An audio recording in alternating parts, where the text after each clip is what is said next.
Yes, now bless now, people. Don't forget to rest now. There's ROCKSTEADY, King of the Pit TV, signing in.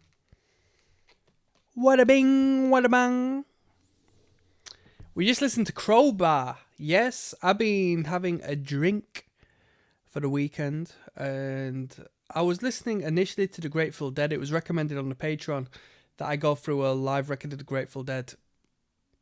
I thought I didn't want to do a disservice of the recommendation by getting too sloshed through the listen through. So I thought, you know what, I'll do so much of it, and then when I start to feel a little bit tipsy, to say the least, I will move on with something a little more punk adjacent, because hey, why the hell not? It fits the energy, right? With that being said, I had a brief think about what hardcore punk could I do, and nothing good, nothing that fit came to mind. And then I thought, you know what? Let's move on to some metal. What could I do metal which would be so. And I thought, you know what? I've never really delved into Crowbar, and people like Crowbar. It's a very niche band, but not niche to the degree that it's like, oh, you'll never know about Crowbar, blah, blah, blah. Like, Crowbar have established some degree of commercial success in the metal world. I definitely would have read about Crowbar in Metal Hammer magazine, to say the least. So, hey, it is what it is, right? With no comments to be made onwards. Bruh, I can see, not a full moon, but I can see an amazing moon through my window that I've only just caught onto, with an incredible highlight. You know, some say that the moon is man-made. The Death Star in Star Wars, which I give a fuck about Star Wars. I never watched Star Wars, come on. But the Death Star being a representative of the hollowness of the moon. Isn't that amazing? I'd go into more depth on that, but I shouldn't, because I'm a dumbass. I'm really stupid and I don't know anything about anything. So we listened to Crowbar, Obedience Through Suffering, the first record, because I've heard a couple of tunes from Crowbar. All I had, I gave, and whatever in between. And I didn't think too much of the act as a general. I thought, okay, they might have one or two moments, but as a band overall, it's a little, average, to say the least. So it was good to initially delve into the record and delve into the band. Now, don't get me wrong, I'm not going to cast incredible judgment upon a band's debut, because I know it's, not the be-all and end-all. Some bands come out with, like, the pinnacle of their artistry at this point because they're hungry and they're desperate, and the label provides them the studio magic they need to really flourish, and from there, life is easy. But for some bands, it's not the case. I don't think it's the case with this band. I think they must garner a little more depth onwards, because although this record is really good, it sounds really good. The riffs are quality within reason. I mean, it depends what you're into when it comes to riffs. I'm a guy who's got a short attention span who likes punk rock.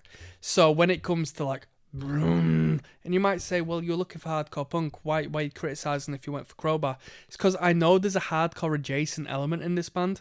That goes without saying. Crowbar played This Is Hardcore. So it goes without saying. There's some great riffs. The vocal lines,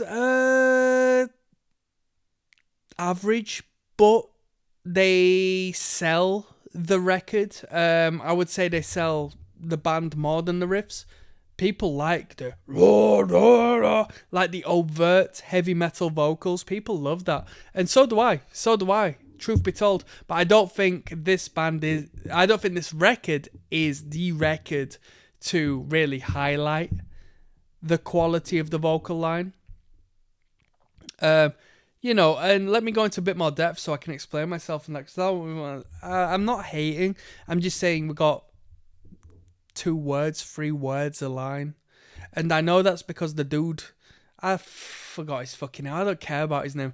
He plays the instrument as he does the vocal line. Before you start hating me as a commenter, talking about, oh, why don't you care, blah, blah, blah. I'm a Crowbar fan. Bruh, he don't even fucking acknowledge your existence, so just allow criticism, right? I'm promoting the band in doing this.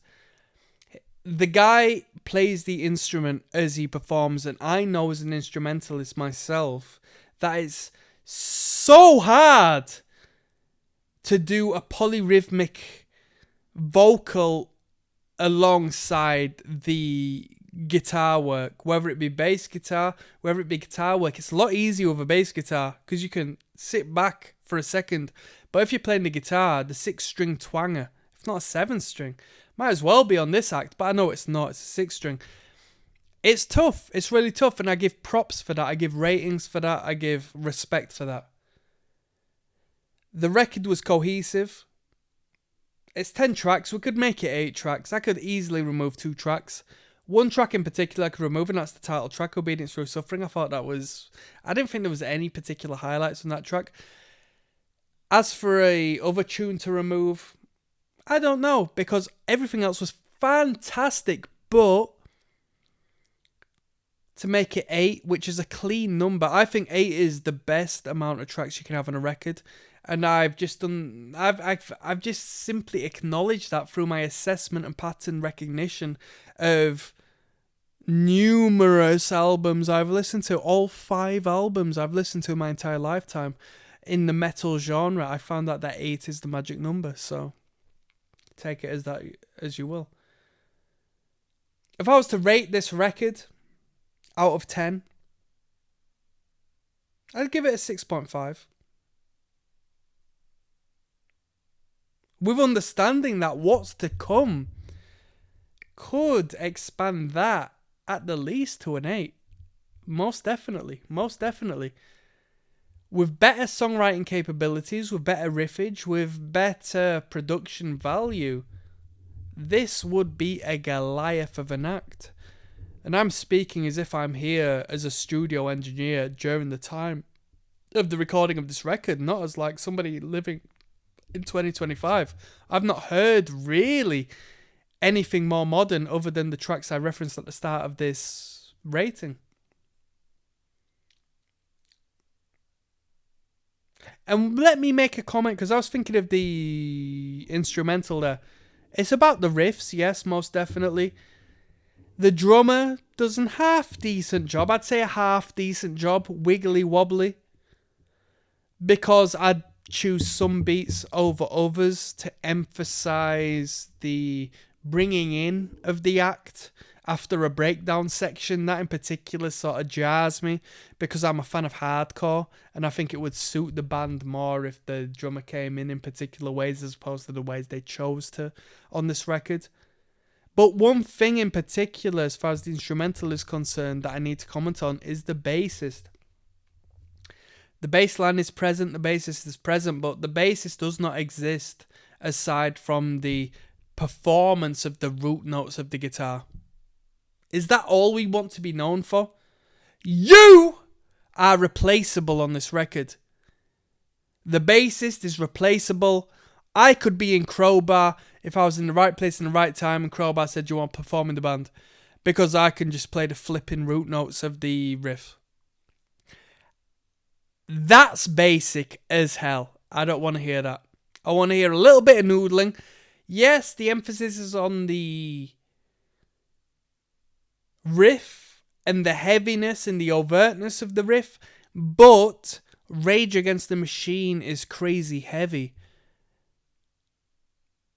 And the bassist of Rage Against the Machine was noodling, to say the least. We don't want to follow the riff from start to finish 10 tracks in. 6.5 is a good rating. I'm looking forward to moving onwards. If you're a Crowbar fan, follow me, leave a comment. If you want to hate, then hate. That's completely fine, I understand. But I don't care. See you later.